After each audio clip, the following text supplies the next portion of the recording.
Hey guys, Gabe here, your friendly neighborhood editor. I just wanted to let you know that there was a problem transferring the movie over to audio, so there are a lot of clips missing, so that overall has led to a shorter episode. We're taking the proper precautions to make sure this doesn't happen in the future, but there is a bit of a lack of content here when it comes to cutaways, or when it comes to us citing something and then you don't hear the actual clip that we reference just because there was a problem with the transfer. We're gonna really try hard to make sure this doesn't happen again, but hey, hopefully it doesn't stop your enjoyment of the episode, so hopefully you have as much fun listening to it as we did making it. Alright, thank you guys so much, and enjoy the show.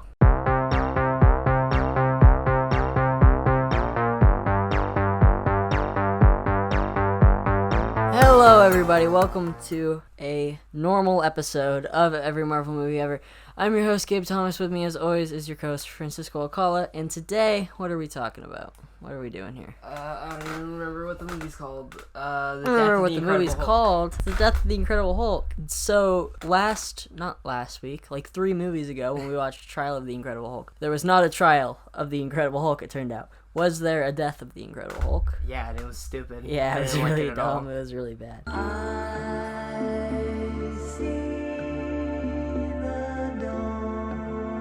And that's okay. We're just gonna get right into trivia. And this one is... You know, the trivia is more interesting than the actual movie in a lot of ways, because this one is not... It doesn't technically have any other Marvel characters in it, so it's not as interesting. Like, we don't have Daredevil to team up with him, or Thor, or anything. I said it a lot before, and this movie kind of just proved my point. Hulk isn't a good character to have alone. He's not. He can't stand on his own. He's not as interesting. This movie isn't a total disaster. It's just not as good as the last. I don't know. We'll get into it, but first we'll get into trivia. This was released on NBC on February 18th, 1990. It is the final installment in this trilogy of TV Hulk revival movies. And now we don't have to talk about the Hulk again until 2003 rolls around. So this was again directed by Bill Bixby, who of course plays Dr. David Banner, or whatever he's going by in this one. Bellum, I think. Yeah, it's something. Oh yeah, it's Bellum. Yeah. It is. That's right. Like Mrs. Bellum from the Powerpuff Girls. Mayor! Back for seconds, Miss Bellum. But it's again written by Gerald DePago. They were gonna make more of these. They were gonna revive the Hulk. I think there's 2 possible titles. The one I wrote down at least is Revenge of the Incredible Hulk. I think there was also Rebirth of the Incredible Hulk. And that was gonna either have Hulk, but he has the mind of David Banner, like in Avengers Endgame. Time travel! Or Professor Hulk, various Professor Hulk storylines. Or Banner no longer being able to turn to the Hulk, so it's just Banner and no Hulk. Which would be so much worse. So fucking boring. I think it's pretty obvious that Black Widow is supposed to be in this. A little. Because there's a character who just is Natasha Romanoff, but they... Change the name. And that's literally it. She even wears a red wig at one point to make it painstakingly obvious. But Iron Man was supposed to be in either this or one of the sequels. It wasn't very clear. But let's think about a 1990 made-for-TV Iron Man for a moment. Would it be made of, like, Tupperware? Yeah, it would be a fucking disaster. So I think that's kind of interesting, and I wish that they did it, because I want to see, like, a 90s Iron Man. It would be awful. That's such a special effects-heavy character. Yeah. I kind of want to see it too, but at the same time, I don't. Yeah. At all. Well, in 1991, kind of like how there's that Supergirl movie, spin-off from the Chris Reeve Superman movies. They were going to do a She-Hulk TV movie starring Bridget Nielsen in like 1991, so it's just a year after this. And there are pictures of her in the costume. Like, they got pretty far along. It's a lady painted green. I mean, I don't know. Yeah. But yeah, I had no idea that was a thing that happened, or that there was photos of it. So television ratings declined with each film, so... Understandable. Yeah, I think they kind of have just gotten worse and worse as they've gone along. Yeah. And there is no new transformation footage in this entire movie. All the stuff is recycled, which I noticed. I noticed it too, but I thought, I don't know, I just didn't think that they were lazy enough to recycle it. It just looks similar. Well, no, it's just the same exact thing. And you can tell because it's like ripping in different locations. Yeah. Like he'll be against like a white background when he's ripping, but then he's just in a car park or what. Like, it doesn't line up. And the last thing, Jasmine is played by Elizabeth Grayson, who I just wanted to give a shout out to because she is great in the film Coherence. Nobody's seen it. It's like a low budget sci-fi mystery movie from 2013 or 14, and it's really good, and I think it's on Amazon Prime, so if you have Amazon Prime, check out Coherence. It's really good. And also she was in both Highlander shows from the 90s, which I have not seen because I don't fucking care. The last two movies have opened. The first one opened with him on a beach. The second one opened with him like working in a ditch. This just opens on, it's just a black screen with white text because the budget has run out by this point. Yeah, absolutely, this one looks so much worse than the last two. A little bit. And something I noticed was the other two started with, I don't know if it's the show's intro, but you know what I'm talking about? The Lonely Man theme song? Yeah. Of course, yeah, the song. We talk about that all the time. No, it's a different song. And that kind of sucks, because I like that song, and I wish that they played that instead. But nope, it's just some other song that nobody has any emotional connection to. They don't play Lonely Man theme until the very end of the movie. We get some establishing shots of this boring-ass facility surrounded by forest or whatever. And now David has a job as a janitor. He's working... It's kind of like... I got a lot of pre-Good Will Hunting vibes from this, because he's like a janitor who's a secret genius, and he like writes stuff on the professor's chalkboard. It's the same thing, but like 7 years beforehand. They stole it from the Death of the Incredible Hulk. Yeah, of course. Do you understand how much modern cinema owes to the Death of the Incredible Hulk? It's the perfect example of how not to make a superhero movie. He gets yelled at for doing his job. Now, David, I've told you not to take so much time trying to make things perfect. And then some guy comes in, and this becomes a main character, Dr. Pratt, and he offers David this carrot cake that his wife made. My wife gave me this whole extra portion of carrot cake. Now, it's her carrot cake, but I couldn't eat it, so I'm offering it to you. And then we get this lady using this really clunky fingerprint reader, and it's the security guard, and her name is Betty Ross, played by Liv Taylor in The Incredible Hulk, and then General Ross's daughter, and Hulk's main love interest throughout all the comics. It's just a coincidence, probably, but I think if that is a nod, because that seems pretty intentional, is to have a Betty in there, because Betty is probably the most direct character related to the Hulk, other than maybe Rick Jones or the Abomination. Again, I think a lot of the time, since we live in a post-MCU world, we try to make these connections so it's more interesting. Yeah. Yeah, it probably is nothing. This guy in a fedora and leather jacket follows David around. It's a really gross... And he's wearing these, like, pastel blue jeans. It's this really fucking disgusting outfit. David's cashing in his check at the bank. Then he's talking to the clerk lady about how, I only spend my money at the movies. Well, don't save too much. You've got to have some fun, too. Movies. David's walking around, and that guy in the disgusting outfit, he's hanging around this alley, and he asks David to spare some cash. And David's like... You look like you could... get a job? But then he just follows him down this alley anyway, and then he gets, like, trapped by people just roll dumpsters into this alley, and then they they just beat the shit out of David Banner. It's really, they get him pretty good, and they, like, mug him. And I think there's this one thief who has like this giant wad of $100 bills, and he just keeps like rubbing it together. Yeah. It's really awkward. And then there's this really weird shot where David's like half human, half Hulk. Like he has this really weird green paint on him, but it's green paint on Bill Bixby, which looks really wrong. And then you get your recycled transformations. And then I want to see Hulk, but it's just Bill Bixby. and Lou Ferrigno as David Banner. Yeah. That'd be incredible. But so I think this is the quickest out of any of these movies that he's become the Hulk. Yeah. Like, it took not a while, but... It usually takes like half an hour. Yeah, and this is like 5 minutes. The thugs are arguing over who gets the share. Like, the fedora guy's like, I should get 25% or whatever, and the guy's like, no, you just get the decoy money, because he's the decoy, lured him in. He's like, you could never have this without me, whatever. Hulk, it's not important, because Hulk fucking almost crushes them with, like, this telephone pole that he rips out of the ground,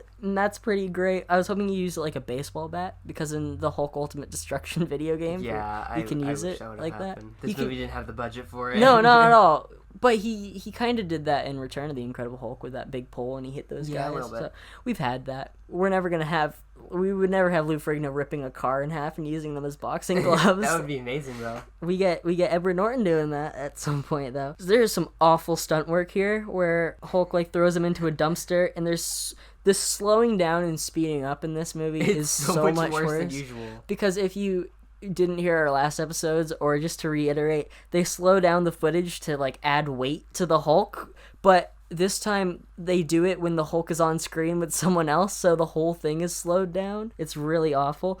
The Hulk's just hanging around when the cops show up, and he's taking the time to growl at the decoy guy.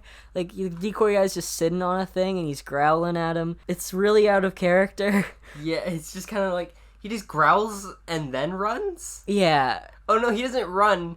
No, he gets cornered. This might be the best part of the whole movie in the first 5 minutes. He gets cornered by the police. So, since he has nowhere to run, he just decides to fucking jump through a wall. He runs, like, through the brick wall of the alley. He through runs through two people's apartment apartments. buildings.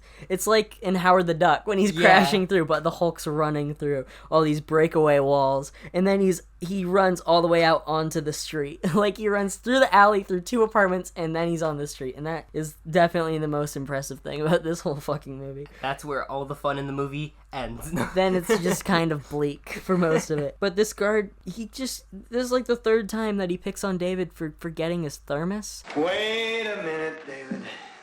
You didn't forget that thermos again, did you?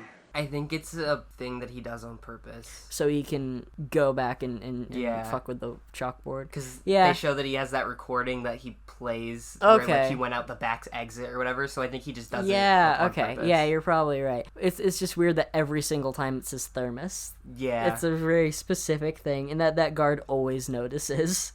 It's a lot to like that's a plan that you really have to rely on that guy to ask the question every time. You have to spend like a lot of time just planning out to like get that one part of the plan to work, to like get him to notice it and then to keep doing You it. very deliberately walk past him without your thermos Yeah. and this whole thing, and it's always the same recording. Like, what if he asks something after that? Like what if he plays the recording of Baby and like, oh, he's going through the back exit, and he's like, oh, okay, Betty. Oh, by the way, and then asks you something. It's like, what does he do? Just play the recording again. Yeah, it's a really bad plan when you think about But I it. mean, it worked, I guess. Yeah, because the script wanted it to work. Exactly.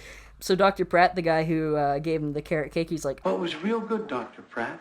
I couldn't taste the carrots. is that the point of carrot cake? Are you not supposed to taste the carrots? I don't know if I've ever had it. I've never had it I don't even either. like normal carrots to begin with. I don't know why. That's probably why my eyesight's so bad. David sneaks into the laboratory and he does his whole will hunting thing when he's changing the formula on. He's looking at all this genetic code, like, you know, stuff you learn in 9th grade biology, and He changes like one letter of it. yeah, he's like, oh, it's not thiamine, it's guanine or whatever. He argues with the computer about it for a little bit, and then I was so scared because we get another racquetball sequence, which I know. What's that's with these so movies and weird. racquetball? Maybe it's Bill Bixby's secret passion is racquetball, even though he's never in these scenes. It's always different characters. I kind of freaked out when there was more racquetball because last time the exposition over racquetball scene was so horrible. Wasn't the last racquetball one was it in The Punisher? No, it was in Returns, Incredible Hulk Returns. Because he's talking about, it's the, or maybe it's Trial. It's where everyone had the Cajuns. Yeah, you're right. Yeah, I don't know Which why. one had the Cajuns? That was the first one. I don't remember. Not the Trial one, the other one. Because Wilson Fisk was the villain. Yeah. Okay, yeah. The one with the Cajun one, I guarantee. I guarantee. Better times. Much better films. So yeah, we got more racquetball. They're playing out of what, it's just like the YMCA, but it looks like they're playing outside of like a hospital waiting room. And then this racquetball couple just starts making out hard in the middle of the racquetball court. And one of the racquetball people is this chick named Jasmine, who becomes a major character, but we're just going to call her Jasmine because it's easier. And then he tries to grab this cassette tape from her skirt, and that never comes back. What is that? Do you remember? Yeah, I don't know. I know she drops it off in like a bag, But it's never I don't think they ever bring it up again. great. And then, back at the lab, Dr. Pratt thinks that Banner's calculations are wrong, but then he's like, wait a minute, he has a grand realization. And back to Jasmine, because it's just cutting around everywhere, so it makes this really weird to say. Jasmine's just at her apartment, and this guy sneaks up on her in the shower, and is like, oh, Jasmine, you must come with me. It's really weird and random. It's a little creepy. Yeah, it's a little creepy. Also, I'm surprised she doesn't have a background in like adult films, just because she gets nude for a lot of this movie. Like we never There's, like, see 3 it, scenes. but there's multiple scenes when she goes full out, and I was like, props, props to her for going there. I guess I didn't expect it from Death of the Incredible Hulk. That takes, well, I guess it doesn't take balls, but it takes guts. And it then, gets a little weird the further further into the movie. It goes a lot further than I thought it would for the Death of the Incredible Hulk. Then this guy named Kasha, he's waiting around in her apartment, and they beat her up for a while. And she's this is the character that's just a Black Widow clone. She's a spy. She's been a spy since she was like 14. And she does a variety of disguises, which isn't a thing as much in the movies as in the comics. I think the only real disguises she does in the movies is in Iron Man 2 as Natalie Rushman, and when she's the old lady in Winter Soldier. But yeah, so it's just the same character, except her name is Jasmine. And Kasha has this mission for her, and if you refuse, then we'll kill your sister, and you need to steal a file from Dr. Pratt is basically the mission. And their new leader is a Shanko or whatever, a Shanko, and a Shanko is gonna come back later as a bold twist that nobody fucking cares about. Yeah, it's like the weakest twist this movie could have had. Yeah, and nobody cares. Nobody cares. It's this character that we've never seen before. We'll talk about that. My problems with that later. We get this fade from like these menacing mercenaries beating up this naked woman just to like cheery music, and then it's Dr. Pratt and his wife just like talking about whatever. Because that's how you do transitions. Well, there's supposed to be a commercial break to soften it, but since it's not 1990 and we have the DVD, Pratt's wife is sketching this picture of him as a knight on a horse. Yeah, while he's like working out on like one of those like bike machines. Yeah, exercise bikes. It's so fucking weird. I laughed so hard because it's like a comedy moment. Like, yeah, it's like out of like Airplane or something. Like he's like, oh, I'm not noble, and she's like, are you sure about that? And just has this beautiful sketch of him on a horse. And Pratt tells his wife that I think his name is Ronald or something. But I'm just gonna call him Pratt because that's why I've called him throughout these whole notes. Because technically they're both Pratt. Yeah. That's fine. Pratt and Amy. Pratt tells his wife that he's suspicious and wants to know who fixes formula. And so cut back, another weird comedy cut to David back in the lab fixing the formula. And the computer is asking his name, and he doesn't give it. What does he say? He's like, I don't know, or something. He says, I don't exist. Yeah. And then the computer just keeps repeating it. I don't exist. I don't exist. I don't exist. Yeah, it malfunctions, I guess. Yeah, I mean... It wasn't prepared for that answer. And we cut to this dance club, and the camera's on the ground, and this really, like, it's a very Saturday Night Fever shot, where it's just like, disco ball lights, and then the camera's looking up on everybody. And then somebody who's just Jasmine in a fucking red wig, which really made me angry, because Natasha Romanoff, famous for having red hair, and she just has a red wig, of course. And she's flirting with a security. But also, the red wig isn't, like, a sensible one. It's, like, this huge 80s, like, glam rock hairdo. Yeah, it's kind of like... I can't think of her name for some Beverly reason. Marsh from Howard the Duck. Yeah, there we go. But red. It looks like what Mary Jane Watson looked like in the 80s. Yeah, like those, that comics... It was just Mary Jane's hair. Yeah, and at first I was like, oh, that's weird. Not that it would be Mary Jane, but that's like the exact style. You could have gotten a General Ross in one of these movies. You don't need to do any effects or anything. Just have an angry military guy after the Hulk. It's easy. Anybody could do it. There's gotta be somebody in the 90s who would have been really good for that. There probably is. There's probably Gary a lot Busey. of people. Gary Oh, Busey God. as General Ross. I'd fucking watch that. I'd watch Gary Busey as the Hulk. Oh my god, as the Hulk or as Bruce Banner? But he's both. He could do it. What if he's Gary Busey when he's Bruce Banner, but he's Nick Nolte when he's the Hulk? Nick Nolte is the villain in the 2003 Hulk movie. Wait, really? Yeah, and he sucks up a bunch of electricity and turns into the Absorbing Man. Have you seen that movie? I have not. There's Hulk dogs in it. What? It's incredible. Oh, and that throughout It's that incredible, like the Hulk. yes, and throughout the whole fucking movie, I know, I brought it on myself. But throughout the whole movie, there's all these transitions that are like comic book panels, like Like, there'll be, like, a comic book panel, and then you see all the comic book panels, it zooms out, and then it zooms back into another one, and then that's the next scene. That movie's fucking crazy. That movie is borderline experimental. That movie sounds so good. I want to see it. Yeah, it's crazy. Anyway, Natasha's flirting with this security guard. I know what I said. And she takes his glass to the bathroom, gets his fingerprint off it, takes the disguise, and then just leaves. And then it cuts to a shot at him like, oh, where is she? She just left him, which is kind of sad for that guy, but also I don't care. And meanwhile, I feel like that's how I end most of my like one-off statements on this. I don't care. Yeah, Why am I saying it? Most of them in like all of the episodes. Yeah, especially the movies that are boring like this, and I guess this is really this is probably the most boring one. Everything else has something. Pretty boring. Yeah, but it's got fun effects and ridiculous 70s porno stuff. I guess. So, and I remember that one. I'm not gonna remember this. Yeah, I'll remember the ending of this. I don't really remember it a whole lot. Yep, and you watched it last night. I watched it like 12 hours ago. Yeah, I watched it like 2 days ago. Pratt learns that it's David who's helping him. He sees him on like the security footage or whatever. And then in that very moment, David is in his lab and he goes down there and David tells him who he really is and about the Hulk. This is probably the first time he's just outright told somebody about the Hulk straight away. Yeah, it's kind of weird. Like with Matt and Maggie and Don Blake and everybody, it takes a while before he tells it that, except maybe Don Blake, but he doesn't tell him. He just circumstances like show him that that's what happened. And this is the first time he's like, yes, I become a big green monster.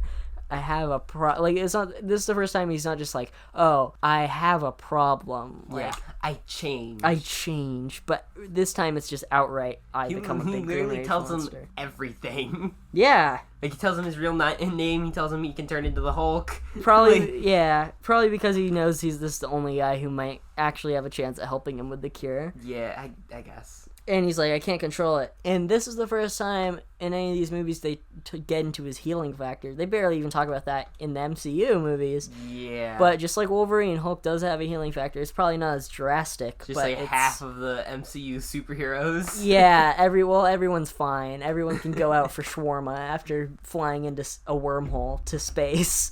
It's okay because it's funny. So that's the MCU mentality. I love those movies, but a lot of those are just it's okay because joke. Pretty much. And yeah, that's all right. That's I feel like that's just how it's become more and more like as the MCU has gone on. Yeah, like, definitely. That's definitely true. But yeah, so he's like, oh, I have a healing factor, and I don't think that I can die. Like, I don't think the Hulk can die, which I think on our first Hulk episode, I talked about that story, Hulk the End, where Hulk does eventually die because he's the last man on Earth, and that's a really good story. I want to find more of the End comics, because Punisher the End and Hulk the End are both great, and I just discovered them, like, the past couple weeks, and I want there to be more, because you could probably find more. I like a superhero, and they're the last person on Earth, especially seeing superheroes in existential pain. Well, isn't that why we read the comics? It's not for the fun adventures and the morals training, it's for the suffering. Yeah, pretty much. I think any comic book movie from 1990 to 2008 will show you that we just care about the sad stuff for most of it. And he tells Pratt that he wants to destroy the Hulk and be human again, which I guess he wouldn't have been human for like 12 years now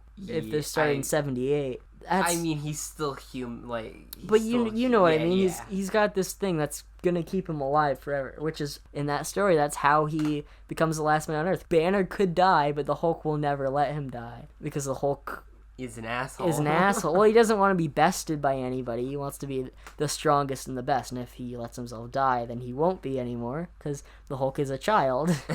That's the whole thing of it. Also, very disappointed that in all three of these movies, we never got a Hulk smash. Not at any point. Kind of sucks. Big iconic thing. They didn't do it. Not really surprised, though. But, I mean, before I forget, we will see Lou Ferrigno in the next two solo Hulk movies because he has cameos in both of them. Really? So, yeah, that's fun. Oh. Pratt wants to see the monster and turn its own power against it. And David refuses at first, of course, but Pratt's insistent on it and says that if they do this, they could save lives because, I mean, after you extract the monster, you can probably find a way to utilize whatever healing factor it has. And so eventually David agrees. And there's this weird montage of David hanging out with Pratt and Amy Yeah. Who's Pratt's wife, if I haven't established. It's weird. Like, they're, like, playing chess, and Amy's just watching them play chess. It's like a montage of him hanging out with them and also them working. Which, Yeah, I mean, and- only them working makes sense. But I don't know Him why it just, cuts to like- them, like, playing chess and shit. Yeah, that's just kind of weird. It's but really whatever, random. I guess. Oh, man. I don't remember if there's, like, a really weird montage song behind it, or if it's just boring instrumentals. I think it's just boring. I instrumentals. love an 80s montage, like a Rocky IV style montage, like one that's set to like Push It to the Limit or Eye of the Tiger Yeah. or something. Like, that's one of my favorite things in life, probably. Best montage from South Park. That's when you need to put yourself to the test and show us a passage of time. We're gonna need a montage. Now they're just trying the experiment, and we get this weird Star Trek transporter effect, like all these blue lines around the Hulk. They say it's a magnet, but A magnet for what? I do know that David gives himself these cartoony electric shocks, and it gives him flashbacks to, like, the TV show. There's kind of a well-acted moment where he's shocking himself, but it's also so goofy because this whole time those blue 80s, like, Yeah. like lightning bolts are going through him. And he hulks out, but he can't escape the field, and so Amy tranquilizes him with this. She puts, like, this computer pack tranquilizer thing on his back, and then she has, like, the remote for it. And they take some pictures of the wound. I guess after you trank him, he turns back into Banner, because then you see the wound on Banner. They take pictures of it, but it fades away, just to demonstrate the healing factor. It's fine for 1990s television. Decent enough You know, effect. it's fine. it's where they put all their budget. Into this thing that I could probably do now. They show him all the footage. And I never fucking thought about this, but he's never seen the Hulk before. Like, he never yeah. would have seen it as Banner. That's crazy to me. Like, that's like one of my favorite parts of this movie is just that one line where Banner's like, I've never seen that before. Because you think back, and it's like, yeah, he never knew what this thing looked like. That's fucking crazy. Yeah, He's always been quick enough to, like, avoid the news or anything. Like, yeah.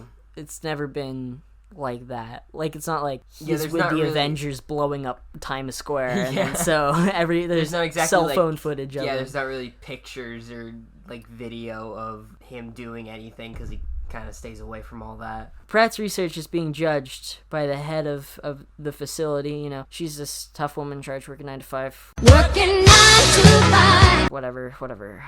Why every time? It's for the lulz, for I anyone. just don't get how you fit it in every time. I don't know, but it's funny. It amuses me. Basically, Pratt goes on this whole speech about fuck war because, you know, oh, you want to use it to create super soldiers, and you want to use all genetic technology to make a bunch of Captain Americas, and fuck you, and fuck war, fuck everybody. Because I'll tell you what the perfect soldier is. The perfect soldier is a man who sits around dreaming of coming home, who writes his girlfriend because he has nothing more to do because there's no more war. It's basically just like anarchy punk, but that's but a speech by like a 60-year-old man. And he storms off, and he tells Amy and Banner that he's probably gonna get fired because he just fucked with that working woman in her office. This is a character that we never see again, and this plot is never resolved. So what was the point? I feel like it was like a Superman 4 situation where Superman 4, the only reason Christopher Reeve came back for that was because he wanted to push this nuclear message. And I feel like the only reason this scene was in there is because Bill Bixby wants to push this anti-war message. Like, it seems just like a scene so you can make a point. I mean, yeah, kinda, but at the same time, this scientist literally gets put into a coma like that night. Yep. So he couldn't exactly get fired when he's literally in a coma. That's true, but also, who's this fucking head of facility lady that we never see again? Yeah. And Amy's distracting this guy so Pratt can tell David that tomorrow night they're gonna free him, basically. They're like, okay, I'm gonna free you of the Hulk. You're gonna be a human again. It's all gonna work out. We're gonna shoot you with a bunch of lasers and hope for the best. Yeah, that's exactly what they do, because that's all the science in these movies. Like, It's all the science in like every sci-fi or superhero movie. It's just if lasers. It's every movie before like the 90s. Yeah, and Or, like, and even a in the lot 90s. after, and now sometimes. Yeah, sometimes. I mean, how many movies are just a blue light shoots up into the sky because of science gone wrong Yeah, that's or fair. something? That's literally what the Avengers was. And Suicide Squad and Ghostbusters. Yeah, so Jasmine's like, she's at a dry cleaners, and she's talking to Betty, the security guard, and she goes on this really unfunny rant that I bet was ad-libbed about just, like, spilling food. Don't you wish clothes would come in food colors? Because you know you're going to spill something. I'd like a marinara sauce dress, please, a mustard skirt. Red wine slide? Oh, no. I gave up red wine as soon as I got white carpeting. I just won't allow it in the house. If the guest brings over red wine, I say leave it outside the door. It's like bad stand-up. Like, it's just, I think that they were just like, oh, it's improvised. Maybe somebody on set thought she was really funny in person. They were like, oh, that'll translate to screen. And it didn't, clearly. If she's funny, she's not in this. But yeah, not at all. But the whole point that this scene even happened is so she can steal Betty's uniform from the dry cleaners. And so now she can pose as a security guard, because Betty and her basically look like the exact same person. And Pratt and David, they're talking about the risks and how, oh, you know, you could definitely die, David, if anything goes wrong. There could be a real death of the Incredible Hulk situation.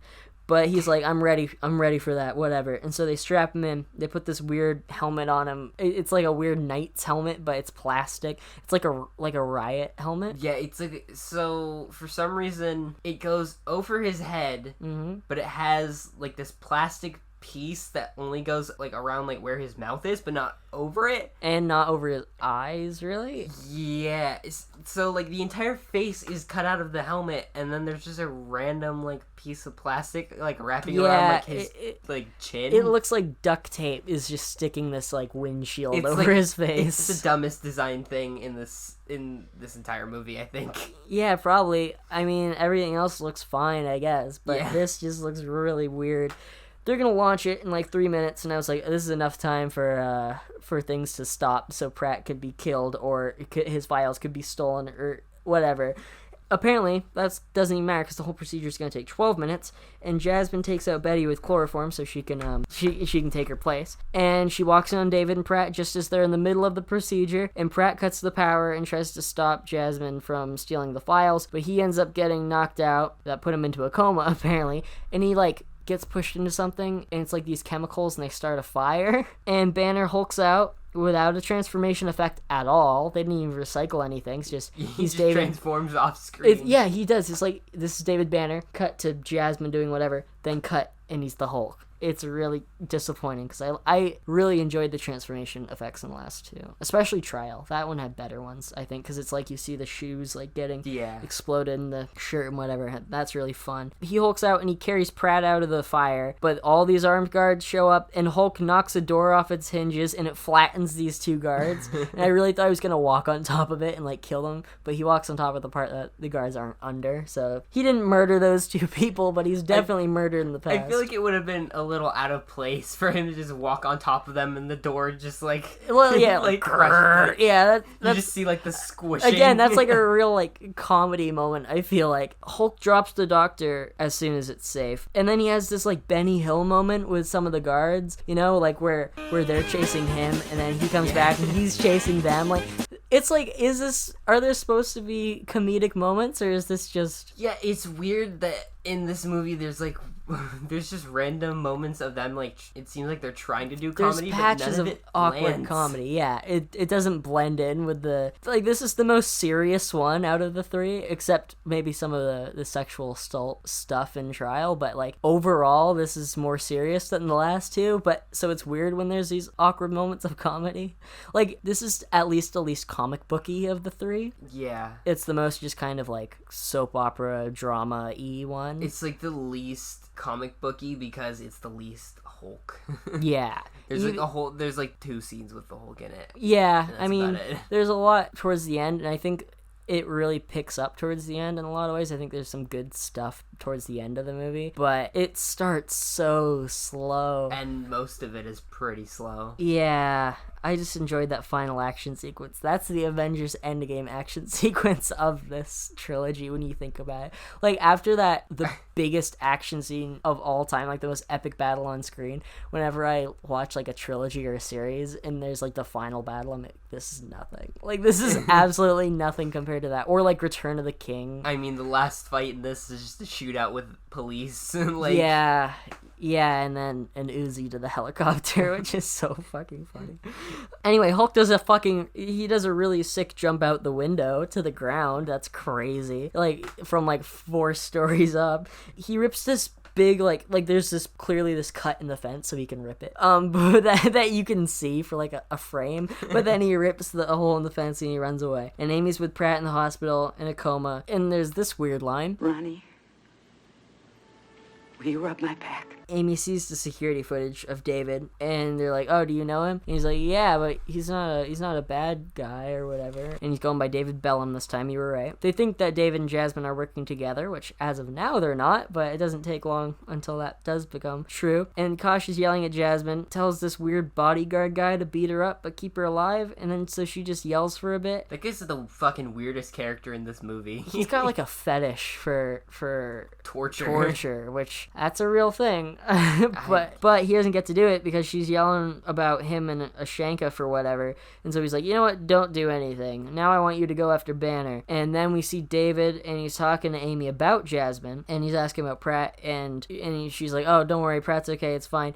And then he walks outside and he gets surrounded, and then they chase him into this field, and he spots this general store in the distance. And then he runs to it. He breaks through the door with a fucking the glass with a trash can, like do the right thing style. And then he gets inside and Jasmine's in there. But why would Jasmine be in that particular convenience store that he just happened to see? And how did she get in there? It's not like they lured her, or they lured him into the convenience store. It's like he saw it himself. He just kind of ended up there. So why would she be there and not anywhere else? Anyway, she gets shot, and then the cars flee, and the guy who shot her also got shot, and says that this is a big twist, that her sister is a Shanka, so they don't really have her sister captive, or her sister is leading the whole thing, and nobody cares. Like, who the fuck cares? David helps Jasmine out with her bullet wound. They go to, like, this cabin where David stitches her up. Jasmine knows that he's the Hulk, thinks that, oh, they're building an army of super soldiers, so David puts her to bed, and then we're back with Kasha and Ashanka, who, this is the first time we've ever seen this character. Like, we've heard her mentioned a bunch of times, but it's not, like, this movie is not good at building up suspense for this character. Like, when I think of, like, a big reveal of a character, I think of, like, Jabba the Hutt, because, like, throughout the whole Empire and A New Hope, you hear about, oh, Han, you owe Jabba money. Jabba's this big crime boss, and Hopa Jipa Solo, whatever. And then you finally, you finally see Jabba, and he's this big, gross slug man surrounded by bounty hunters, and you finally see him in Return of the Jedi, and it's this big reveal, which is ruined now if you watch A New Hope, and the special edition has Jabba in it, so it's like, whatever. You see Jabba in the first movie. But that does a really good job of building up suspense for this character by just hearing about him. But in this, you hear a reference like twice. And then there's a twist. Nobody has... It's not earned, and it's not interesting. Yeah, she's not even an interesting character either. Yeah, she's not at all. And she's just like, oh, go find Jasmine and David. Kill Jasmine, but don't kill David, because he probably knows that formula that we need for some reason. She kind of looks like Sarah Paulson, but I think I was just thinking about Sarah Paulson in the moment for some reason. But she kind of has that face and that voice that's like, I am a strong woman, and I tricked you. The only thing worse than a mean man is a nasty woman. It's direct dialogue from, like, season 6 of American Horror Story. There is something more dangerous in this world than a humiliated man. A nasty woman.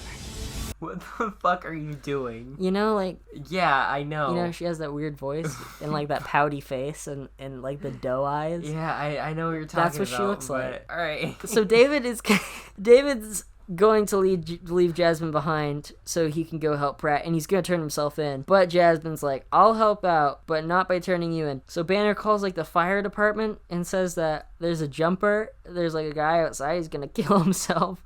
And so they meet Amy. They sneak in. They meet Amy in Dr. Pratt's room, and David tries to talk to him and wake him out of his coma.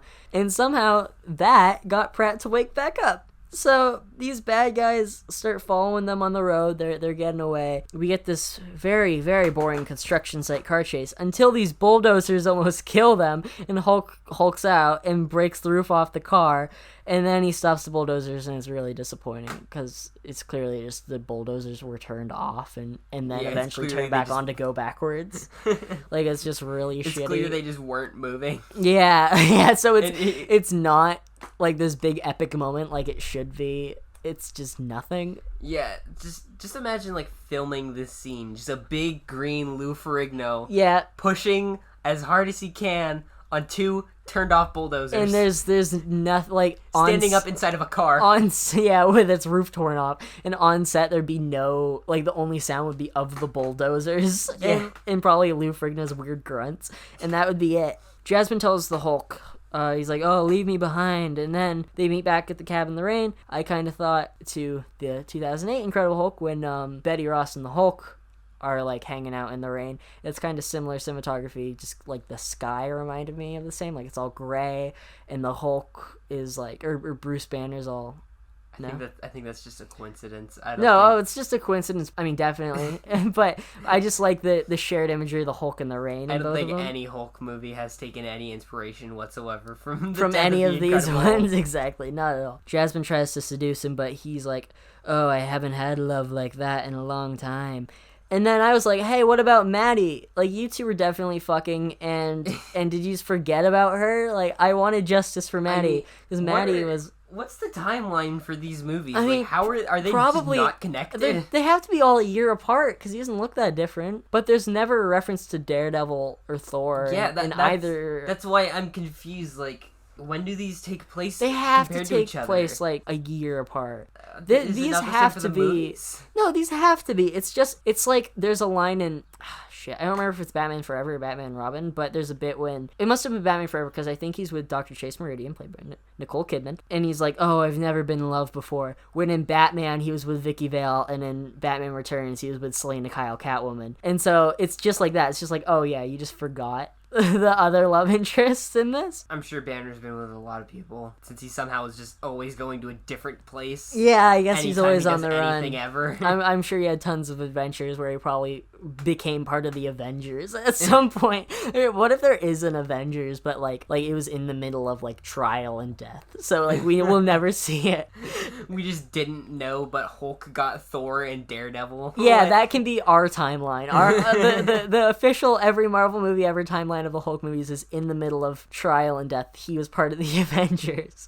There is an Avengers. We can assemble a Dreamcast later for the 80s Avengers. They start making out, and we get some sexy flute, which sexy flute playing, always a staple, just like the sexy saxophone. They have sex in much more graphic detail than I thought for a 1990 TV. It's not that graphic generally, but for a 90s television movie starring the Hulk. Yeah, it's definitely up there. And it goes on for a while, I think, is what... It's very uncomfortable. I hated it. I was just like, I wasn't uncomfortable. I was just like, oh, I didn't expect this. It was more like, oh. I just think it was creepy. It's kind of weird Bill to Bixby's see. Kind of old. Yeah, I didn't even think about that when I was watching it, but Bill Bixby probably is a lot older than her. Because she looks like she's like 30, and he would have been... She's like half his age. Yeah, that makes it kind of creepy. He's like 50. And he's like fondling her. Yeah, I guess that's kind of creepy. She's probably in like her mid-20s or 30s, and then he's in like his 50s. Yeah, I mean, I love Bill Bixby, God bless him, but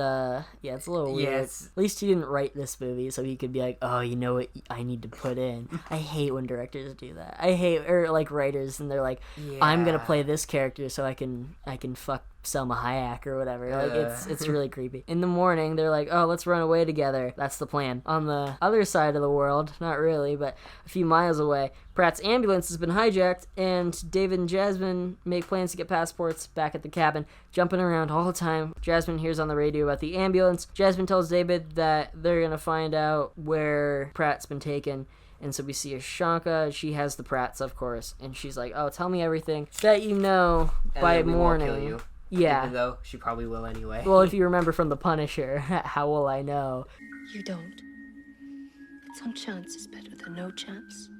Of course, they don't trust her. They're smarter than to trust her on this. David's in this really fucking weird disguise with this fake mustache and really weird voice. And Jasmine's dressed like almost like Morticia Addams or like Emma Peel from the British Avengers. They steal a car from a dealership. Yeah, but apparently the car salesman knows where they are, the Pratts are, because they ask him and he tells them. Yeah. And then, so clearly he was an informant of some kind or something. Then they just put him in the trunk and he gets arrested. He tells the cop team where Banner's headed. So now the police are on their way, and Banner and Jasmine sneak in to the base, and Jasmine gets captured after covering everything in gasoline. And then Ashanka tells Kasha to finish off Jasmine, but Kasha hands it over to that weird torture fetish guy. She kicks his ass and throws this bookshelf on top of him, and I thought he was dead, but I think you see him in the helicopter later. Yeah. Meanwhile, the police are infiltrating, and that leads to a decent shootout. And Banner helps the Pratts escape, and Ashanka shoots Kasha. She's trying to get away on this plane with that bookshelf torture fetish guy. Jasmine is in the way of the plane. She's on the runway, and he's gonna try to hit her. David sees Jasmine, and he hulks out on his way to saving her. And Hulk pushes the plane around, and he's on the plane when it takes off, and this is the end of the movie. This is so fucking dumb, and I hate it. Ashanka takes out an Uzi. Why wouldn't you shoot the Hulk? Why would you sacrifice yourself? She pulls out an Uzi and she shoots the bottom of the plane and it explodes. She shoots the fuel tank. Yeah, and it fucking explodes. Okay, so let's go over this. Why would you just blow up the plane Steve Trevor style instead of being like, oh, what if I just shoot the Hulk instead? Use that point blank range. Could have probably shot him out of the plane. But whatever. The plane explodes, and then Hulk's falling back to Sarah. And it's actually genuinely pretty sad as he starts to turn half Hulk and half Banner. And I was like, this is a pretty solid emotional bit until this really awkward song plays. Like this melodramatic bullshit song plays.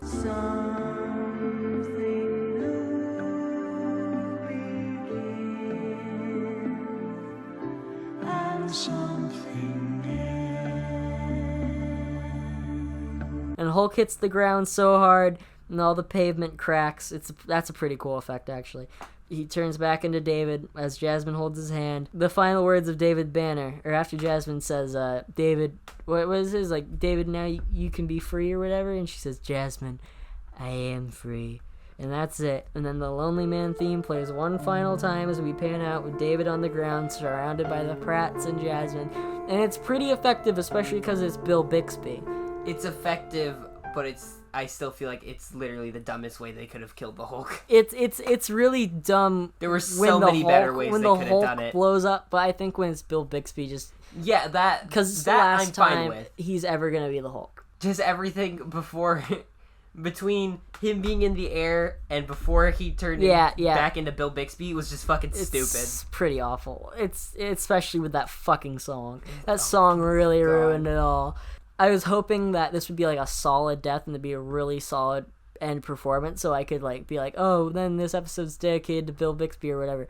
And I think we could still do that, but also it's not a great way to end this trilogy. It's really not. And I think, technically it did end with Bill Bixby, and that was pretty good. Yeah. So, and I think I was still okay. It does suck.